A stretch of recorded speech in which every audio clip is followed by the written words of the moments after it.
सुप्रभात बच्चों। कक्षा 5वीं, विषय हिंदी, उप विषय पाठ 3, शूलपाणी। पुस्तक का नाम नई गुलमोहर हिंदी पाठ्य पुस्तक। व्याख्यान 4। बच्चों, व्याख्यान 4 में आज इस पाठ को हम सार रूप में जानेंगे। बच्चों, इस पाठ में मुख्य पात्र हैं भगवान महावीर, गांव वाले, शूलपाणी तथा कौशिक नाम का एक सर्प। तो आइए इसे अब सार रूप में जानते हैं। एक समय की बात है, भगवान महावीर घूमते हुए आस्तिक नामक गांव के एक चैत्य में पहुंचे। गांव वालों को जब उनके आगमन का समाचार मिला तो वे उनके दर्शन के लिए उमड़ पड़े। इसी चैत्य में शूलपाणी नामक एक क्रूर व्यक्ति रहता था। वह अपने साथ शूल जैसा नुकीला हथियार और कौशिक नामक एक विषैला सर्प रखता था, जिसके काटने पर व्यक्ति बचता नहीं था। रात में चैत्य में ठहरने वालों या इधर से गुजरने वालों को वह मार डालता था। भगवान महावीर ने गांव वालों को धर्मोपदेश दिया। इसके पश्चात गांव वालों ने उनसे गांव में चलकर रात्रि में विश्राम करने का अनुरोध किया, जिसे उन्होंने नहीं माना। चिंतित गांव वाले अपने अपने घर लौट गए। अंधेरा होने पर शूलपाणी चैत्य में लौटा तो उसने एक व्यक्ति को उपवन में समाधि लगाए देखा। क्रोधित होकर उसने कौशिक सर्प से महात्मा को काट लेने के लिए कहा। जैसे ही कौशिक भगवान महावीर की ओर बढ़ा, तभी भगवान महावीर ने शांत भाव से कहा, कौशिक, जरा सोचो, तुम क्या करने जा रहे हो?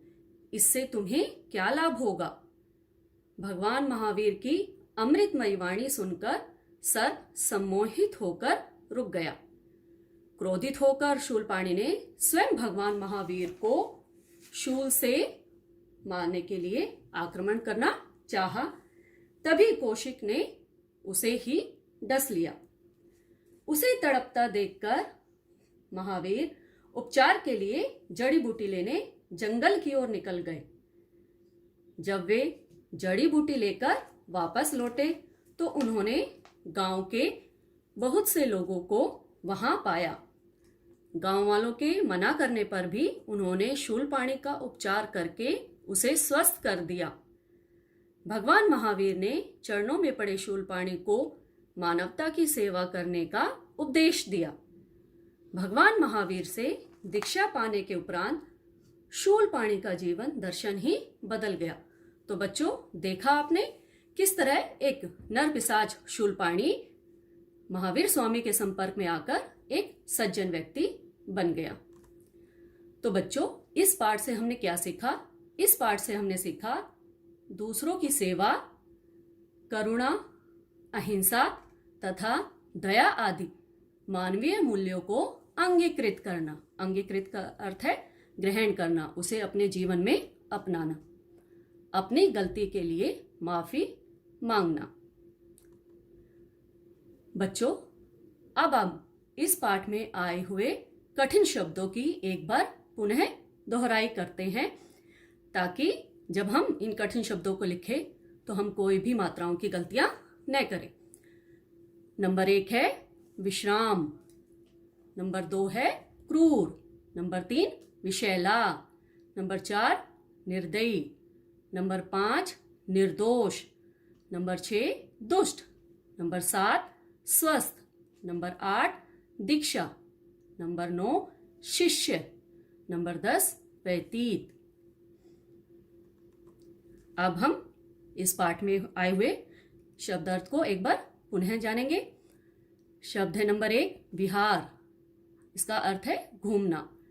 नंबर 2 आगमन, इसका अर्थ है आना। नंबर 3 नर पिशाच, इसका अर्थ है नीच एवं दुष्ट व्यक्ति। नंबर 4 एकत्रित, इसका अर्थ है जमा, इकट्ठा। नंबर 5 आग्रह, इसका अर्थ है हठपूर्वक प्रार्थना। नंबर 6 नाग, इसका अर्थ है काले रंग का बड़े फन वाला सांप। नंबर 7 द्रुत, इसका अर्थ है कपटी। नंबर 8 उपचार, इसका अर्थ है इलाज। नंबर 9 दीक्षा, इसका अर्थ है पवित्र मंत्रों उपदेश। नंबर 10 चैत्य, इसका अर्थ है मठ आश्रम। नंबर 11 है क्रूर, इसका अर्थ है निर्दय हिंसक। नंबर 12 है रमणीक, इसका अर्थ है मनोहर। नंबर 13 है धर्मोपदेश, इसका अर्थ है धर्म का उपदेश। नंबर 14 है अहित, इसका अर्थ है बुराई हानि। नंबर 15 है सम्मोहित होना, इसका अर्थ है वश में होना। नंबर 16 है आक्रमण, इसका अर्थ है हमला। नंबर 17 है प्रायश्चित, इसका अर्थ है पश्चाताप। तो बच्चों, इन शब्दार्थ और कठिन शब्दों को आपने लिखकर अभ्यास करना है। बच्चों, आज का आपका व्याख्यान 4 का गृह कार्य है प्रदत्त कार्य, जिसमें आपने प्रश्नों के उत्तर देने हैं। प्रश्न नंबर 1 है सही उत्तर के सामने सही का निशान लगाइए। आपके सामने 4 विकल्प दिए गए हैं और यह प्रश्न है। जो भी आपको विकल्प इनमें से सही लगे उसके सामने सही का निशान लगा दीजिए। प्रश्न 2, नीचे दिए गए प्रश्नों के उत्तर दीजिए। आपको ये लिखने के लिए 3 प्रश्न हैं और यहाँ नीचे उत्तर लिखने के लिए जगह दी हुई है, जिसके आपको उत्तर लिखने हैं। ख ग, ये 3 प्रश्न हैं जिसके आपको उत्तर लिखने हैं। प्रश्न 3, सही शब्द चुनकर रिक्त स्थानों की पूर्ति कीजिए। आपको ये 3 शब्द दिए गए हैं। पाठ के आधार पर आपको इनको ध्यान में रखते हुए इन तीनों खाली स्थान को भरना है। प्रश्न 4, निम्नलिखित वाक्यों में सर्वनाम शब्दों को छांटकर उनके सामने लिखिए। ये 2 वाक्य हैं, इनमें सर्वनाम शब्द दिए गए हैं, जिसको छांटकर आपने यहां इनके सामने लिखना है। प्रश्न 5, दिए गए शब्दों के लिंग परिवर्तन कीजिए। लिंग परिवर्तन यानी उनको लिंग बदलना। अगर पुल्लिंग दिया हुआ है तो स्त्रीलिंग में बदलना है, और अगर स्त्रीलिंग है तो उसे पुल्लिंग में बदलना है। प्रश्न 6, नीचे दिए शब्दों के अर्थ लिखो। अभी आपने शब्दार्थ की एक बार दोहराई की है, तो अब आप इन शब्दों के अर्थ भी लिख सकते हो। 4 शब्द दिए गए हैं जिसको आपने अर्थ लिखने हैं। तो बच्चों, व्याख्यान 3 का जो भी आपका गृह कार्य दिया गया था, आशा है वो आपने कर लिया होगा। तो एक बार पुनः हम उस व्याख्यान 3 के गृह कार्य की जांच करते हैं। प्रश्न 1 था, दिए गए शब्दों के लिंग परिवर्तन कीजिए। नंबर 1 स्वामी, इसका स्त्रीलिंग क्या बना? स्वामिनी। नंबर 2 दुष्ट, इसका क्या बना? स्त्रीलिंग दुष्टा। नंबर 3 सर्प, इसका क्या बना स्त्रीलिंग? सर्पिनी। प्रश्न 2, रंगीन शब्दों के वचन बदलकर वाक्य पुनः लिखिए। पुनः का मतलब दोबारा लिखना है। क, वह भगवान महावीर को गाली देने लगा। तो इसको हमने बदल कर लिखा है, वह भगवान महावीर को गालियां देने लगा। ख, गांव वालों को उनका उपदेश बहुत अच्छा लगा। हमने बदल कर लिखा, गांव वालों को उनके उपदेश बहुत अच्छे लगे। प्रश्न 3, निम्नलिखित वाक्यों में उचित विराम चिन्ह लगाकर लिखिए। ये आपको विराम चिन्ह दिए गए थे, जिसका प्रयोग आपको इन वाक्यों में करना था। क, क्या इसी दिन के लिए मैंने तुम्हें पाला पोसा है। अब यहां पर हमने कौन सा चिन्ह लगाया? योजक चिन्ह। और प्रश्न पूछा गया है क्या से शुरू हो रहा है, तो यहां हमारा प्रश्नवाचक चिन्ह आ गया। ख, उन्होंने कहा।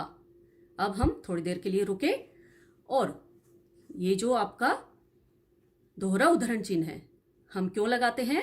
ये जब लगाते हैं जब हम किसी की कही हुई बात को जो का त्यों लिखते हैं।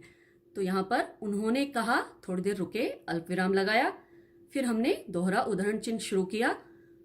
शूलपाणी घबराओ मत। अब यहाँ वाक्य हमारा खत्म हो गया है, तो हमने पूर्ण विराम लगा दिया है। आगे वाक्य शुरू है, मैं अभी जड़ी बूटी लाकर तुम्हारा उपचार करता हूं। अब जड़ी बूटी के बीच में भी हमने क्या लगाया है, योजक चिन्ह, और इसके बाद वाक्य हमारा खत्म हो गया है, तो हमने पूर्ण विराम लगा दिया है। और जो हमने ये यहाँ से शुरू किया था दोहरा उदाहरण चिन्ह, इसको लाकर यहाँ पर हमने खत्म कर दिया है। तो बच्चों, अब आपको विराम चिन्ह का प्रयोग करना आ गया होगा।